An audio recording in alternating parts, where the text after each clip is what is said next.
అనంతపురం జిల్లాలో అమిగోస్ అక్రమాలు వెలుగులోకి వస్తున్నాయి. ఒక్కొక్కరిగా బయటకు వస్తున్నారు అమిగోస్ సంస్థ బాధితులు. గతేడాది మార్చి నెలలో ఉమ్మడి అనంతపురం జిల్లాలోకి అమిగోస్ సంస్థ ఎంటర్ అయింది.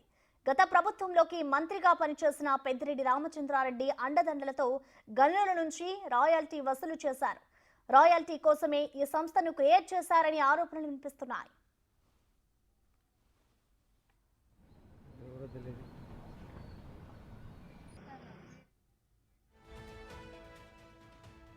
నెలకు 11 కోట్లు వసూలు చేసేందుకు అమిగోస్కు అప్పచెప్పింది అప్పటి ప్రభుత్వం. 2 ఏళ్లు కలిపి 259 కోట్లను సీవరేజ్ కింద చెల్లించాల్సి ఉంది. కేవలం రాయల్టీ వసూలు కోసమే సంస్థకు కాంట్రాక్ట్ ఇచ్చినట్లు తెలుస్తోంది. నిబంధనలకు విరుద్ధంగా రోడ్, మెటల్, గ్రావిట్ తవ్వకాలు, గ్రనైట్, ఇసుక అక్రమ రవాణా, టిప్పర్ యజమానుల నుంచి అక్రమ వసూలు చేశారంటూ ఆరోపణలు వినిపిస్తున్నాయి.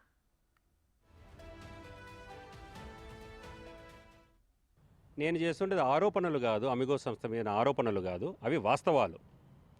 ఈరోజు చూడండి, 2023 మార్చి నుంచి నిన్న ఒక రైతు వచ్చినాడు బాధితుడు. ఆత్మకూరులో రవీందర్ రెడ్డి అనేటువంటి వ్యక్తి, అతని స్థలము నాకు కావాలా అని చెప్పి ప్రసాద్ రెడ్డి గారు, తర్వాత జితేంద్ర, పద్మనాభరెడ్డి, ప్రవీణ్, రాజశేఖర్లు అక్కడ పోయినారు.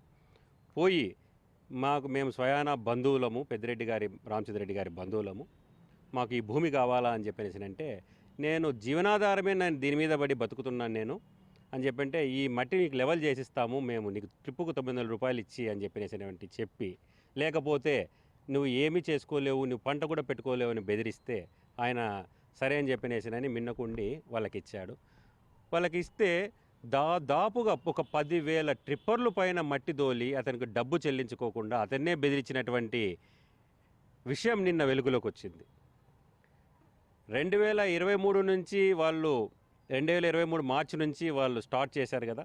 స్టార్ట్ చేసిన ఒక నెలలోనే మా క్వారీ యజమానులందరినీ కూడా బెదిరించి, ఎలాగ బెదిరించారు అని చెప్పంటే, మైన్స్ డీడీ గారు అయినటువంటి నాగయ్య గారిని తొత్తుగా చేసుకొని, అలాగే మైన్స్ విజిలెన్స్గా ఉన్నటువంటి మునరామయ్య గారిని కూడా వాళ్ళ తొత్తుగా పెట్టుకొని, మొత్తం క్వారీ యజమానుల దగ్గర నుంచి డబ్బులు వసూలు చేయడమే కాకుండా క్వారీలోంచి వెహికల్స్ వస్తే ఇబ్బంది పెట్టి ఇది చేశారు.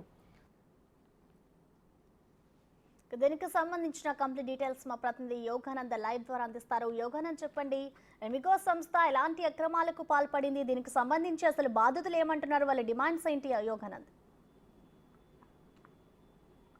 ప్రసన్న, ఉమ్మడి అనంతపురం జిల్లాలోని అమిగోస్ సంస్థ అయితే మాజీ మంత్రి పెద్దిరెడ్డి రామచంద్రారెడ్డి అండదండలు చూసుకొని ఎదిగిన సంస్థ ఆగడాలు ఒక్కొక్కటిగా క్రమంగా బయటకు వస్తూ ఉన్నాయి. ముఖ్యంగా బాధితులు ఎవరైతే ఉన్నారో గత ప్రభుత్వంలో క్వారీ యజమానులు కానీ, మైనింగ్ బాధితులు కానీ, టిప్పర్ల యజమానులంతా కూడా ఒక్కొక్కరిగా బయటకు వచ్చి తమ గోడును మీకోసం కలెక్టర్ స్పందనల ద్వారా, తమ అర్జీల ద్వారా తమ గోడు వెళ్ళబోసుకుంటున్నారు. ముఖ్యంగా వాళ్ళు బెదిరించే తీరు, వారు దోపిడీ చేసే తీరు కూడా వివరించే ప్రయత్నం చేస్తున్నారు. ముఖ్యంగా దాదాపు కేవలం రాయల్టీ వసూలు చేసేందుకు జిల్లాలోకి అడుగుపెట్టిన గత ఏడాది మార్చిలో అడుగుపెట్టిన అమిగోస్ సంస్థ కేవలం ఒక సంవత్సరంలో 1000 కోట్ల మేర అక్రమాలు, 1000 కోట్ల పైన అక్రమాలు చేసిందంటూ కూడా బాధితులు పెద్ద ఎత్తున ఫిర్యాదు చేస్తాం. ముఖ్యంగా ఎవరైతే క్వారీ యజమానులు బెదిరించుకొని తమకు సంబంధించిన గ్రావెల్ తోలుకోవడం దగ్గర నుంచి ఇసుక, అక్రమ ఇసుక తరలింపు, గ్రానైట్ తవ్వకాలు, ఇతర మార్గాల ద్వారా కూడా డబ్బు అన్వేషణ అయితే రాయల్టీ వసూలు చేయకుండా జిరాక్స్, నకిలీ రాయల్టీ బిల్లులో సృష్టించి దాని ద్వారా క్వారీ యజమానులు బెదిరించి పెద్ద ఎత్తున వసూలు పాల్పడిందంటే కూడా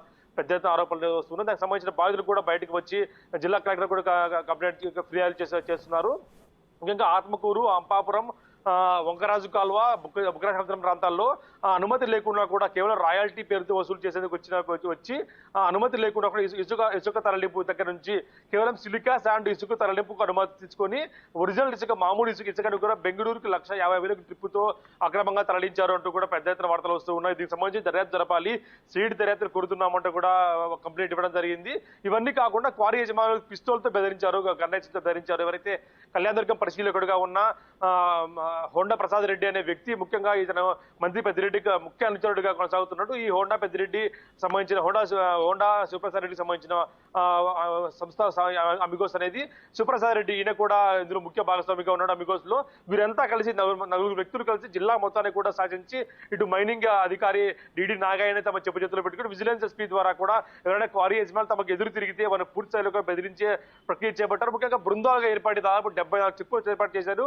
ఈ 74 చెక్ పోస్ట్ కూడా అనధికారికంగా బిల్లులు వసూలు చేస్తూ 75 బృందాలుగా ఏర్పడి 75 కార్లలో తిరుగుతూ దాదాపు హోండా కార్లో సంబంధించిన కార్లో తిరుగుతూ పూర్తిగా కూడా డబ్బులు వసూలు చేశారంటూ కూడా పెద్ద ఎత్తున ఆరోపణలు చేస్తున్నారు. వీటికి సంబంధించిన ఆధారాలు కూడా కొన్ని జిల్లా కలెక్టర్ కూడా అందించాల్సి తెలుస్తోంది. వీటన్నింటిపై కూడా సమగ్ర దర్యాప్తు సిఐడి దర్యాప్తు జరపాలి. ముఖ్యమంత్రి గారి దృష్టికి, హోంమంత్రి గారి దృష్టికి తీసుకెళ్తాము. డీజీపీ గారిని కూడా పిలుస్తాము. సిఐడి మొత్తం ఈ వ్యవహారం అంతా అక్రమాలు వెలుగులోకి తెచ్చి కేవలం ఒక్క ఉమ్మడి అనంతపురం జిల్లాలో 1000 కోట్లకు పైగా అక్రమాలకు పాల్పడ్డారంటూ కూడా పెద్దిరెడ్డిపై తగు చర్యలు తీసుకోవాలంటూ కూడా కోరుతున్నారు ప్రసన్న.